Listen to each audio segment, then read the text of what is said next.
শুভ সকাল আমার প্রিয় বন্ধুরা, আশা করি তোমরা যে যেখানে আছো সুস্থ আছো, ভালো আছো।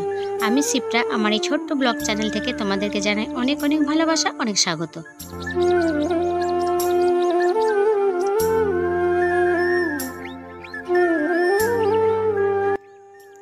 সকাল উঠে থেকে সন্ধ্যা পর্যন্ত সব কাজটা তোমাদের সাথে শেয়ার করি। একবারে সকালে সেই মডেল দেওয়া থেকে একবারে রাত্রে রুটি করা পর্যন্ত তোমাদের সাথে শেয়ার করি। তো রোজ রোজ একই কাজ শেয়ার করতে আমার ভালো লাগে না, তোমাদের হয়তো দেখতে ভালো লাগবে না, তাই ভাবলাম আজকে একটু অন্যরকম করি। আজকে তোমাদের সঙ্গে কোনো রেসিপি শেয়ার করি বা কোনো টিপস। তাই দেখো, আমি একবারে সকালে বাসি কাজ ছেড়ে কাপড় ছেড়ে একবারে আমি রান্নার দিকে চলে এসেছি। আর ভাতের হাঁড়িতে না, আমার কালকে যখন ভাত বসিয়েছিলাম তখন ওই যে ইন্ডাকশানে মানে ভোল্টেজটা বেশি দেওয়া হয়ে গেছিলো। আর আমার না মনে ছিল না যে ভাতটা উতলে গেছে, আর ভাতের ফেনাটা না ওই মানে হাঁড়ির গাটাতে পড়ে গেছে। আর সকালে উঠে সকালে যখন আমি ভাত বসাতে, কালকে আমি মুছিয়েছিলাম কিন্তু ভালো করে মোছা হয়নি। সকালে যখন ভাত বসাতে যাচ্ছি দেখছি কেমন কেমন করছে, মানে কেমন ম্যাড় ভাব লাগছে। তাই ভাবলাম একটু কসবাইটে দিয়ে একটু ঘষে দিই, তাহলে পরিষ্কার হয়ে যাবে। আর ভাতের হাঁড়ি না একটু পরিষ্কার না থাকলে ভালো লাগে না, তাই ভাবলাম মেজে একটু পরিষ্কার করে নিলাম। নিয়ে দেখো ভাতে জল দিয়ে দিলাম হাঁড়িটাতে, দিয়ে বসিয়ে দেবো। আর সোনাই আজকে টিউশনে এসেছিলো সকাল 7টা থেকে 9টা অবধি পড়েছে, একটু বাইরে রয়েছে। আর মা এদিকে পুজো জোগাড় করছে, পুজো মানে ঘরের পুজোর জোগাড়। আর আমি ভাতটা বসিয়ে দিলাম। আর আজকে মুড়ি খাবার করেছিলাম পেঁয়াজ, আলু আর পটল দিয়ে ভাজা। তারপরে দেখো আমি ভাতটা বসিয়ে চাল নিয়ে এলাম, আর চালটা আমি ধুয়ে নেবো।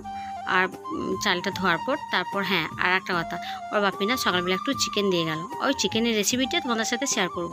এবার কী দিয়ে রান্নাটা করি সেটা তোমাদের সাথে শেয়ার করবো। চিকেন তো সবাই রান্না করে, আমিও করেছি, তোমাদের সাথে শেয়ারও করেছি। আজকে একটু অন্যরকম আমি করব প্রথম, তাই তোমাদের সাথে শেয়ার করব। তারপরে দেখো সোনাই দেখো বাইরে থেকে ঘরের ভেতরে এলো, এসে বলছে মা আমার খিদে পেয়েছে, আমাকে মুড়ি দাও। আমি বললাম দাঁড়া, আমি ভাতের চালটা হাঁড়িতে দিয়ে দিই, তারপর তোকে আমি মুড়ি দিচ্ছি। কারণ যেহেতু লাইনের ব্যাপার তো কখন চলে যাবে তা নেই ঠিক, ওই জন্য বলছি দাঁড়া আমি ভাতের চালটা দিয়ে দিই, আর তুই একটু দাঁড়া। আর সকালে না ও একটা বিস্কুট আর চা খায় না, একটা বিস্কুটের চায়ে চুবিয়ে খেয়ে নেবে, তো চাটা পুরো রেখে দেবে, খাবে না। দিয়ে ঠিক 8টা 9টা 9:30 বাজে যাবে, আর বলে আমার খিদে পেয়েছে। আর স্কুল যায় তখন মানে খেয়ে যায় 10:30 10টার সময় খাই, ওই জন্য বলছে মা আমাকে মুড়ি মেখে দাও। তারপরে দেখো আমি থালা নিলাম, আর ওর জন্য মুড়ি বের করে নিয়েছি। আর আমি কালকে ওকে ছাতু দিয়ে মুড়ি মেখে দিয়েছিলাম। আমি বললাম আজকে তুই কী দিয়ে খাবি, ছাতু দিয়ে খাবি না পটল আলু পেঁয়াজ দিয়ে ভেজেছি সেই দিয়ে খাবি। আর ও না পটল খেতে চায় না, ও প্রথম বলে আমি খাবো না ওই দিয়ে। আমি যে মেখে দিই দেখ, বলছে পটল দিয়েছো তুমি। আমি বলি পটলগুলো তো বেছে বেছে ফেলে দিবি বা রেখে দিবি, আমি খেয়ে নেবো, আর তোকে আমি মেখে দিচ্ছি। আর দেখো আমি ওর মুড়িটা মেখে দিচ্ছি।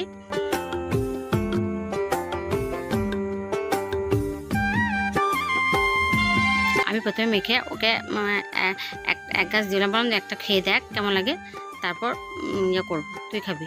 দিয়ে বলছে মা ভালো লাগছে। আর মুড়ির সঙ্গে আমি একটুখানি গুড় দিয়ে দিয়েছিলাম, আর গুড় দিয়েও মানে মিষ্টি চাই। তারপর দেখো আমি চিকেনের জন্য আমি আলু কেটে নিচ্ছি, আলু পেঁয়াজ এগুলো কেটে নেবো। আর ভাবছি আজকে না মিক্সিতে করবো, মানে পেস্ট করে নেবো। কেন আদা অনেকটা কালকে ওর বাপি নিয়ে এসছে, আর অনেকটা আদা আমি না অনেকটা করে আদা পেস্ট করে রেখে দিই। কারণ আমি বলেছি না যে আমি শিলনোড়া খট ইউজ করি না, যদি কোনো সময় মানে আমার যদি না থাকে আদা বাটা, যদি মনে থাকলো না আমার আদা বাটা শেষ হয়ে গেছে, তখন আমি মানে শিলনোড়া ব্যবহার করি, তাছাড়া করি না।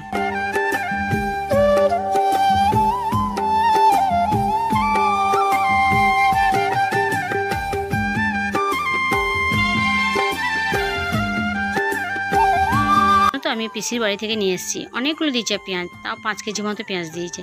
আরও বলছিল নিয়ে যা। আর ওদের না এত পেঁয়াজ বাপরে, মানে পুরো একটা বড় লম্বা ওপরে যেছে, ওপরে এক ওপর, আর একটা আড়ত আছে, আড়তের ওপরে এক ওপর, মানে প্রচুর, মানে 2-3 কুইন্টাল হয়তো পেঁয়াজ। তারপর রসুন প্রচুর। আমাকে বলছে 1 বস্তা, সে বড়ো সে বস্তা দিচ্ছে, সিমেন্টের বস্তা দিয়ে বলছে 1 বস্তা নিয়ে যা। আমি বলছি এত পেঁয়াজ নিয়ে আমি কী করবো, কেননা মা খায় না। তারপর আমাদের না নিরামিষই রান্না, তোমরা তো জানো আমাদের নিরামিষ রান্না, পেঁয়াজটা খুব কম ব্যবহার করা হয়। কেন মানে কাঁচা যদি ভাতের সঙ্গে বা রুটির সঙ্গে কাঁচা খাওয়া হয় সেটা, আর কটা খাওয়া হয় না। আর চিকেন মাছ তো রোজ হয় না, আমাদের সোমবার মঙ্গলবার বুধবার 3 দিন মানে নিরামিষে হয়। যদি ডিম ভাজলাম একটা, আবার ডিম ভাজাতেও পেঁয়াজ দিতে পারি না, সোনাই খায় না, তাহলে পেঁয়াজটা আমাদের খুব কমই ওঠে। এবার চিকেন যদি রান্না করা হয় তবেই। নিয়ে আমরা না দাদা এতটা নেবো না, আর পচে যাবে তো, আবার যখন যদি আসি আবার তখন আবার নিয়ে যাব।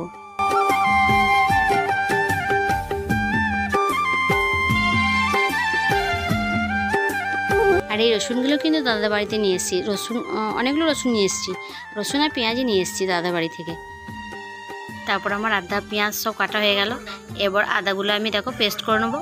অনেকটা আদা, তা 100 গ্রাম মতো আদা, 100 থেকে বেশি হবে আদাটা আমি কুচি ভালো করে ছাড়িয়ে কুচি করে কেটে নিলাম, দিয়ে মিক্সিতে পেস্ট করে নেবো।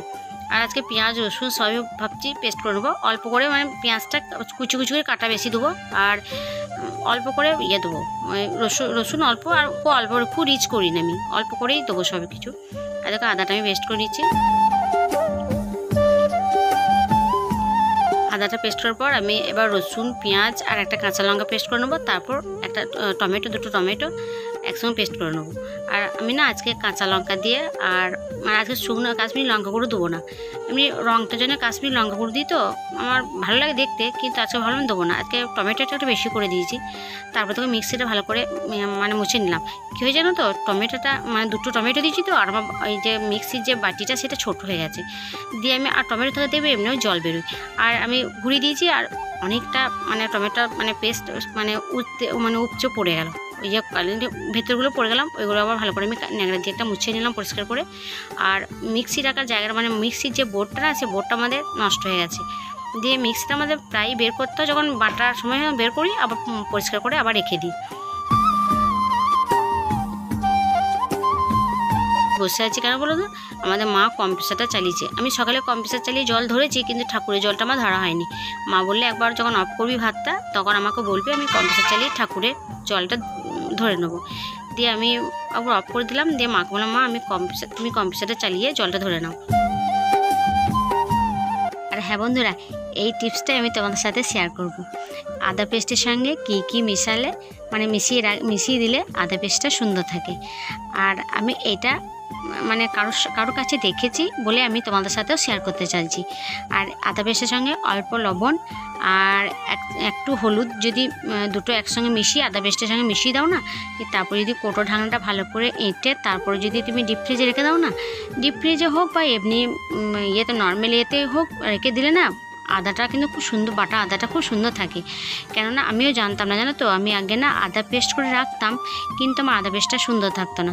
সে 2 দিন থাকতো তো 3 দিনের বেলায় না সে ওপরটা কালো হয়ে যেত, আর ভেতরটা যখনই মানে চামচ দিয়ে তুলতে যেতাম ভেতরটা একদম সুন্দর কাঁচা আদার মতন, আর ওপরের স্তরটা না কালো হয়ে যেত, কিন্তু আদার সেন্টটা সেরকম থাকতো না। যখন থেকে আমি এইটা দেখেছি তখন থেকে এটা আমি করি, আদাটা এত সুন্দর থাকে। তোমরা অবশ্যই একবার ট্রাই করে দেখতে পারো।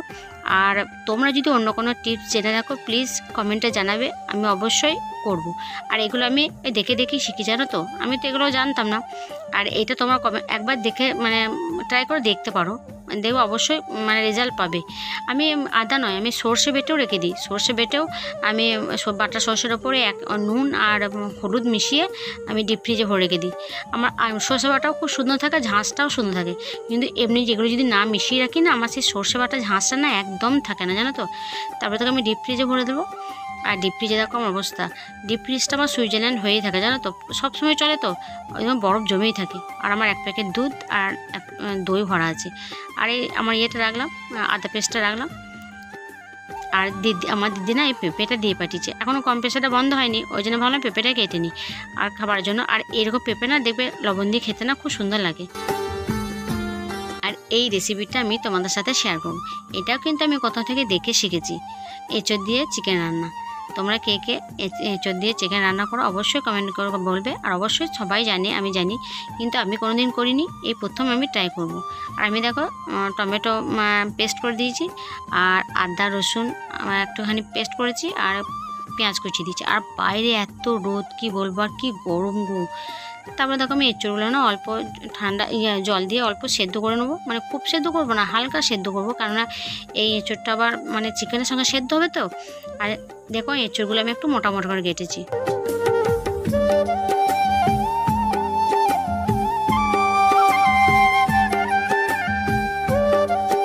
হালকা ভাপানোর পর আমি দেখো এঁচোড়গুলো তুলে নিচ্ছি। আর খুব ভেপে গেলে আবার এঁচোড়গুলো গলে যাবে, চিকেনের সঙ্গে সেদ্ধ হবে না, তখন গলে যাবে, ওই জন্য হালকা মতো করে ভাপিয়ে নিলাম।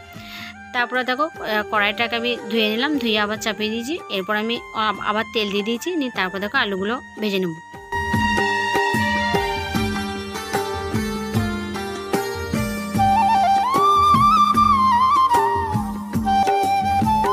তারপর আমার আলুগুলো ভাজা হয়ে গেছে, আলুগুলো তুলে নেবো। আলুগুলো তুলে নেওয়ার পর তারপর ওর মধ্যে আর একটুখানি তেল দিয়ে আমি পেঁয়াজগুলো ভেজে নেবো লাল লাল করে।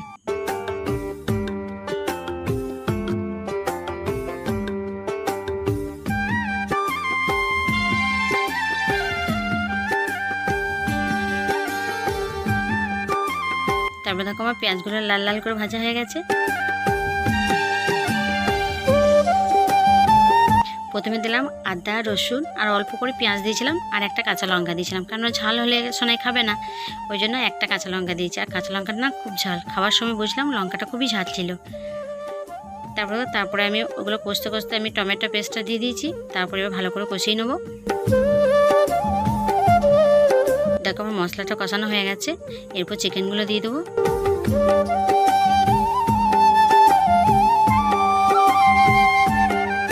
চিকেনগুলো দেওয়ার পর ভালো করে আমি চিকেনগুলো গায়ে মশলাগুলো মাখিয়ে ভালো করে একবার হালকা করে মানে কষে নেবো। তারপর আমি একটু জল বেরিয়ে গেলে আলুগুলো দিয়ে দেবো।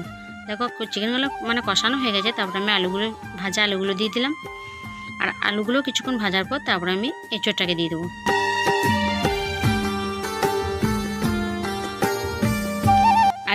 আলু আর চিকেন একসঙ্গে মানে ভালো করে কষানো হয়ে গেছে। তারপর আমি দেখো মানে হালকা সেদ্ধ করে রাখা এঁচোড়গুলো দিয়ে দিলাম।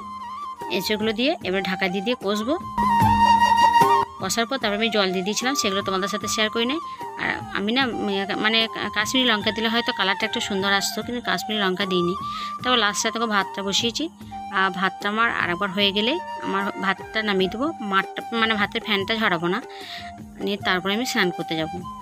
আর গরম করছে খুব। আর দেখো চিকেনটা, এঁচোড় চিকেন আলু দিয়ে ঝোলটা। তারপর দেখো মানে বাথরুমে না কলে মানে ট্যাঙ্কি জলটা তো খুব গরম হয়ে গেছে। আমি না আগে থেকে 1 বালতি জল মানে করে রাখছি, নিয়ে ওইটা সাইড দিকে সরিয়ে দেবো। ওইটা একটু হালকা ঠান্ডা হয়ে গেলে তারপর ওই জলে চান করা হবে। তারপর স্নান করার পর তারপর সোনাই আবার 12টা সাড়ে 12 থেকে টিউশনে গেছিলো। তারপর এলো 2:30টার সময়, মানে 2:10 এসছে। তারপর আমি আর সোনাই খাচ্ছি, আর মা আগে খেয়ে নিয়েছিল। মা পুজো করে নিয়ে বলে আমি আর মুড়ি খাবো না, একবারে আমি ভাত খেয়ে নিচ্ছি। তারপর আমি আর সোনাই দেখো ভাত বেড়ে নিচ্ছি। আর আমরা করেছি আলু সেদ্ধ আর চিকেন নেবো, আর ওই তরকারিগুলো খাবো না, ওগুলো অল্প করে করেছি, মায়ের মতন করেছি। এটা হচ্ছে সোনাইয়ের। আর সোনাই লেগ পিস খায়, আজকের পাপি লেগ পিস আনেনি। ও কিন্তু এঁচড় নেবে না, বলেছে আমাকে এঁচড় খাবো না।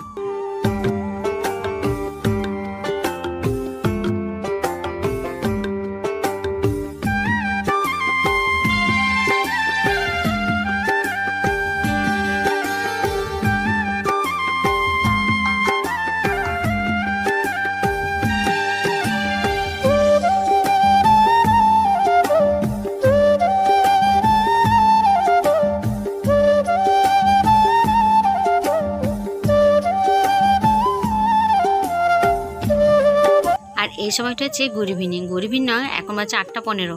কেন তার মধ্যে দেখো ঘুমিয়ে উঠেছি। বিকালে কাজকর্মগুলো সারা হয়েছে, মন্দির গেছিলাম বেড়াতে, মানে বিকেল থেকে সোনাই পড়ে নিয়েছিল। তারপরে এখন মন্দির গেলাম, মন্দির থেকে এইমাত্র ফিরলাম। তারপরে একটু মনটা বলছে চা করছে। এখন একটু চা করিনি, আর সোনাই খাবে না, সোনাই বিকালে খেয়েছে। আর সোনাই দেখো এদিকে পড়তে বসেছে, আমিও চাটা করে নিচ্ছি। চাটা করে নিয়ে এসে সোনাই কাছে বসে সোনাইকে পড়াবো।